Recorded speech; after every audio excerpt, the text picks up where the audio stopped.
Ah ben oui, je viens juste de tester la nouvelle chaise de Mac que tu m'as fabriquée. Donc tu me l'as pas piégée, je suis pas tombé. Donc non, elle est impeccable. Ben alors c'est hyper confortable.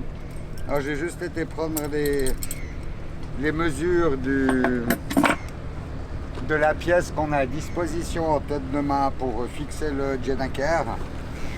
Pièce qui a malheureusement lâché pendant notre petite navigation, mais bon, il l'avait simplement accroché avec du dynéma et puis il l'avait passé dans le trou. Et puis le trou avait des bavures, donc c'est clair que ça n'a pas du tout tenu. Donc voilà le problème qui s'est passé avec notre Jennaker. Et puis la voile est morte. Donc le Jennaker est mort, là il est complètement déchiré. Et puis j'aurai plus de précision demain. Demain c'est lundi, là je suis en train de prendre les mesures, je suis en train de tout anticiper. Et puis on verra à partir de demain comment on va pouvoir résoudre ce problème. On est quand même à 1000 km de Cape Town. Donc là on est à Lüderitz, donc on est en Namibie. Est-ce qu'on va aller jusqu'à Walvis Bay comme ça? Et puis là-bas il y a un aéroport international, au pire pour nous envoyer une nouvelle voile ou je ne sais pas encore quoi. Petite explication de notre superbe navigation entre Saldanha Bay et Lüderitz. Donc vous avez suivi toutes les réparations qu'on a faites sur le bateau. Et puis on a maintenant le Jennaker volant. Enfin on avait un Jennaker volant, donc on a supprimé le tube aluminium et puis remplacé par un câble une corde de torsion qui a allégé énormément le poids sur l'avant, sur le bout de dehors à l'avant. Et puis voilà, on est parti de Saldanha, tout se passait bien, on a sorti le Jennaker, le vent est gentiment monté, on a quand même fait une journée complète de moteur.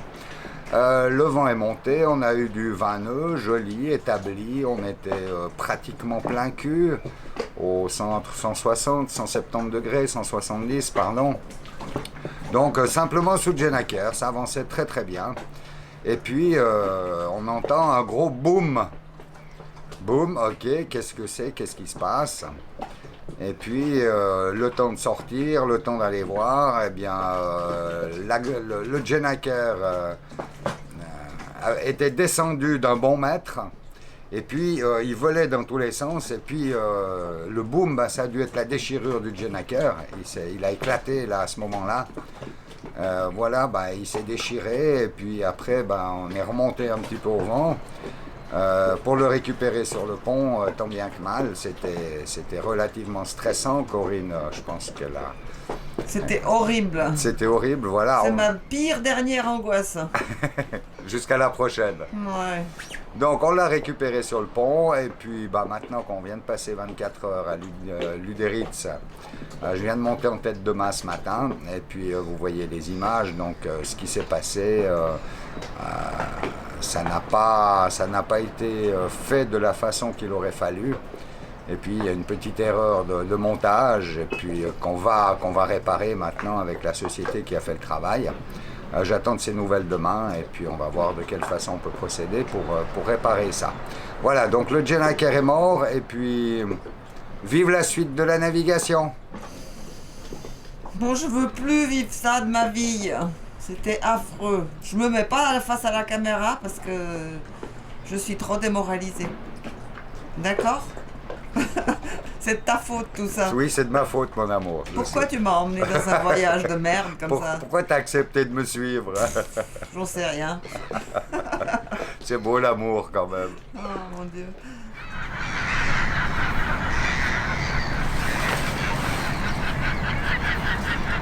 Ce matin, c'est prise de mesure pour la voile. Puisqu'elle est foutue. Ouais.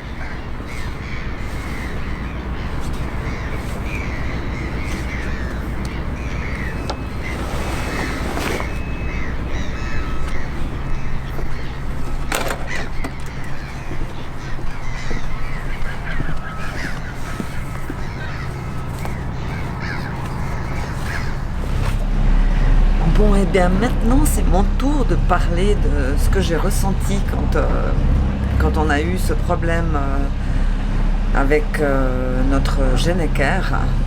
Mon Dieu, comment vous dire? Je crois que c'est une de mes plus grandes frayeurs que j'ai eues depuis très très très longtemps. Quand ce gros boom a eu lieu, je me suis rappelé qu'à notre départ de Cape Town, de bonne heure le matin, j'avais des doutes sur ce montage de voile, parce que tout a été fait au dernier moment. Et finalement, mon intuition, elle n'était pas si mauvaise, parce que, ben voilà, et c'est arrivé ces problèmes qu'on a eus, que Michel vous a expliqué. Mais ça fait un bruit, mais tellement épouvantable quand cette pièce a cassé. Ensuite de ça, comme on avait environ 18 nœuds de vent, la voile s'est mise à voler à tout vent. Elle claquait, ça faisait des vibrations, des bruits, mais vraiment inconnus, jusqu'à aujourd'hui, pour moi en tout cas inconnus. Et cette voile on n'arrivait pas à l'enrouler, forcément. Vu qu'elle était redescendue, ça faisait un espèce d'arc de cercle, ou je pourrais dire plutôt comme une arc. Donc forcément le câble était en forme d'arc et on n'a pas pu enrouler la voile. Et, elle s'est envolée, elle a flotté au vent et il en a résulté que tout de suite après qu'elle soit tombée, elle s'est déchirée. On n'a rien eu le temps de faire. Donc après, ça a été la galère pour l'attraper. Moi, je ne savais pas trop quoi faire. Michel était dans l'urgence. Oh là là. Mon Dieu, je vous jure, c'était horrible. Plus jamais je veux vivre ça. Mais je crois que plus les années passent, plus je deviens peureuse, plus le moindre bruit m'effraie. Les doutes m'envahissent, ça commence à devenir vraiment difficile pour moi. Mais bon, je tiens le coup, rassurez-vous. Mais ça reste quand même des moments difficiles. Et je crois que c'est vraiment un des moments les plus effrayants que j'ai vécu sur ces 7 ans de navigation. Enfin voilà, on va pas en faire toute une histoire, parce que bon voilà, c'est des choses qui arrivent, paraît-il, aux navigateurs. On va y faire face et puis on va commander une nouvelle voile. Et voilà. La vie de bateau, comme je dis toujours. Bienvenue à Luderitz Yacht Club en Namibie. Ouais. On y est là. Et puis on va partir pour une petite balade pour vous faire un petit peu découvrir, pour nous faire et vous faire découvrir un peu la région. L'endroit est magnifique. Le mouillage est superbe, on a une bouée à disposition et puis il y a un tout petit peu de vent. Ouais, il y a 40 nœuds tous les jours. Voilà, donc ils m'ont dit là 300 jours de vent par année ici. Et puis c'est une petite brise que nous avons actuellement. Mais pour eux, du 40 nœuds, c'est une brise. Normal. C'est normal, voilà, donc c'est génial, voilà. Bon, On est où? alors, on est dans la ville... en fait, je ne sais pas le nom, en fait. Elle est notée. Kolmanskop.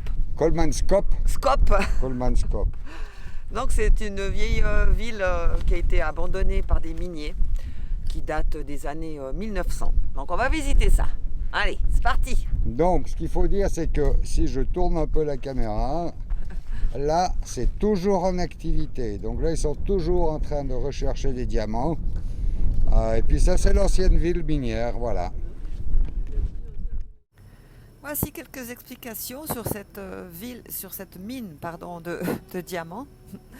Donc notre ami Ril, que vous voyez à l'écran, c'est un sacré personnage, entre parenthèses, très drôle et très écologiste en plus, qui est une bonne chose.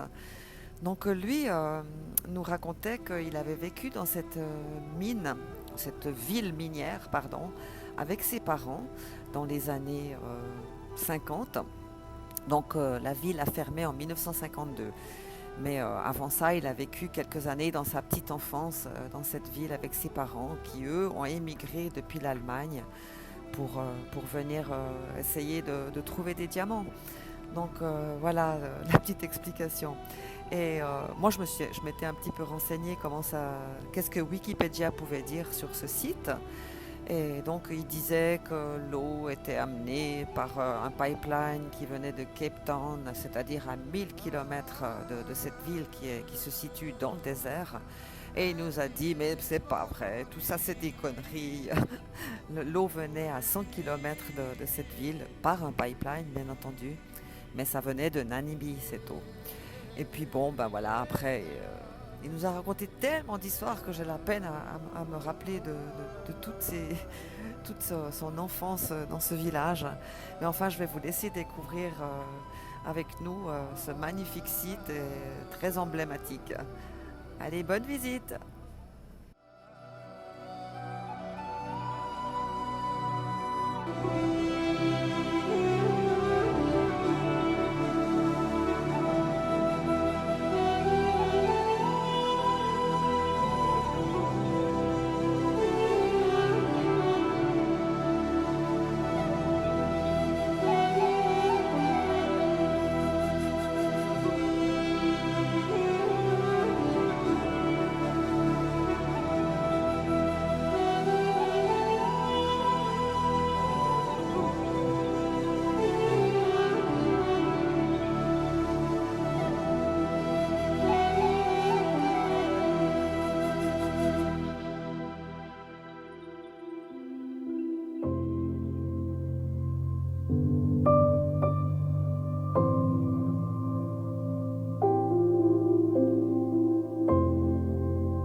Ouais, c'est le cas de le dire, un bain de soleil.